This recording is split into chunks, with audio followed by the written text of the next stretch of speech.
about Cruelest Animal?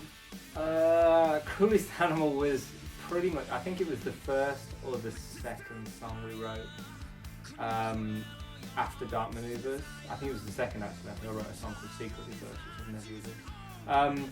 Cruelest Animal, yeah, was very much, I'd gone through some things in my life, pissed some people off, and you know, some people had pissed me off, and it was kind of the getting that out on the page and giving myself some sort of therapy.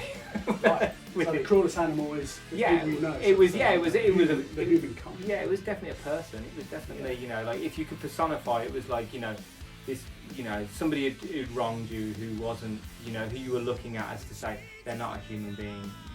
You know, surely a human being couldn't have done this. You know, this is somebody who's very cruel, and yeah. But the kind of the feel of the vibe was, especially with the riffs, I kind of had this. I'd been talking to Ramesh when we did Dark Maneuvers and we were mixing that. And Ramesh was like, oh, I can see you're a big Aerosmith fan. I'm like, yeah, I'm a massive Aerosmith fan. And he was like, oh, have you heard this track? And I'm like, I've never heard that track. And it was kind of this really like, you know, like this really groovy, it almost had a Rolling Stones sort of groove to it. And I was hooked from that moment. And then I was sitting playing around with riffs, and I came up with the riff for Cruelest Animal, and I was like, yeah, that's really like that's really cool. I'm gonna go with that. Okay, yeah, like this is kind of the vibe I want for the next record. And what was your thought? Was it the riff first? The topic first? No, it was the riff first. Yeah. The kind of like, it very much stemmed on like, right, I have a melodic basis here, and then I'm gonna go for and then I'm going to kind of go for a subject matter on top of it. But I'm always usually looking at subject matters, writing them things down, things that have happened in my life, so I can, you know, like, because I think that's the best experience to draw on, usually. Yeah. So that was kind of where it came from, really. And then, yeah, we kind of got this cool, wicked riff.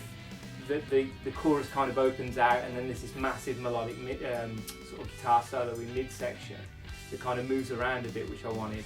And yeah, it kind of just struck me that the mood was right for the topic was right for the groove of the song. Yeah. It was aggressive, it was in your face, you know, it was cruel in that way, if you get what I mean. Yeah.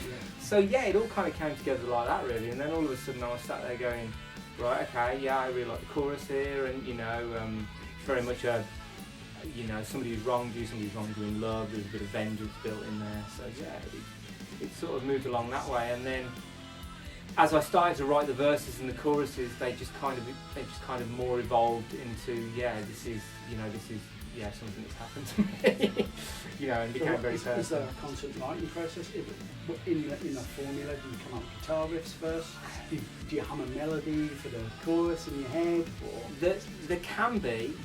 I guess it's kind of 70-30% that I get like the bones of the song down as kind of like a demo, and then I write over the top of them. A lot of the time I tend to like, I've got a cool sounding track top to bottom with no lyrics on it whatsoever, and then I'll sit down in the car, usually like I'll just put it in the car for a couple of months, and I'll be humming melodies over the top, and then I'll be like writing certain songs and lines, or I usually tend to go for a chorus first. The chorus tends to be the biggest thing, so I'll usually tend to get like, and I may write 3 or 4 choruses for songs before I ever sit and write the verses.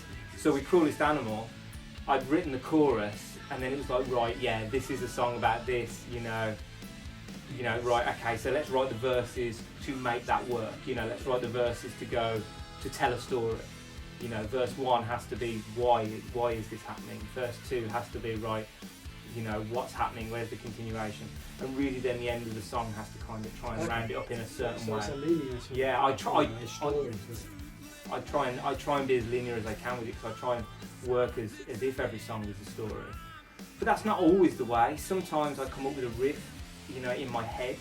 I remember coming up with, off Dark Maneuvers, I came up with You've Got a Revolution, the riff for that was literally just something I was humming in my head, and I was humming it in the car, and I remember running into the house and I need to work this out on guitar because I'll forget it otherwise. And sort of always humming to the phone. Yeah, that's it. Yeah. Well, I do that a lot more now, and a lot of them I tend to write.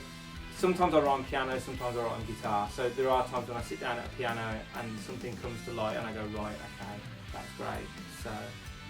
So yeah, there are different processes, but it's a 70-30 in ruling that I generally tend to get the song down and then sit with it as a lyrical. Yeah. And are you the type of writer that has all of the parts? You're like the Beethoven?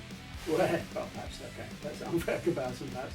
But, you know, where you structure a song, you know how the bass is going to flow, you know what sort of drum beat you want behind it. Yeah, you know, usually I've got it pretty tied up as where I'm going to go with it from a thought process before I even... Okay, I might have sat down with the guitar and gone, right, this needs to be like that. But every now and then I get surprised, you know, like when I start to bring... Like I usually got a pretty well structured and well honed demo by the time I bring it to the lads. But then every now and then, like, you know, Lars will come in and go, oh, just change the drums here, what do you think? And I'll go, oh yeah, I like that. Or I go, yeah, I like that, but can we change it to do this many times around, or that, or that fill's going to cross across the vocal, I don't like that. So you've already played the drums on your demo? Yes, well, yeah, or just written them in, you know, like I've kind of usually gone, sat there with, you know, with drum files and just gone boom, cat, sort of thing, you know, and written in a very rudimentary beat. Yes.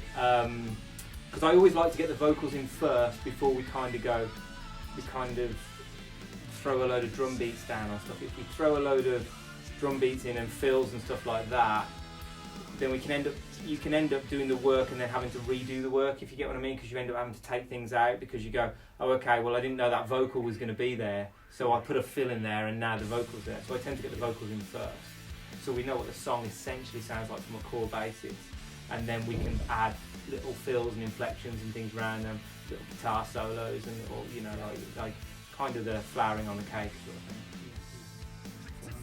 Yeah, or something on the icing on the cake. Cruelest Animal, all about sort of, you know, vengeance and hard-hitting parts, but there's icing on the cake. To a dark icing. Dark icing, yeah, I was about to say. Like enamel-based icing.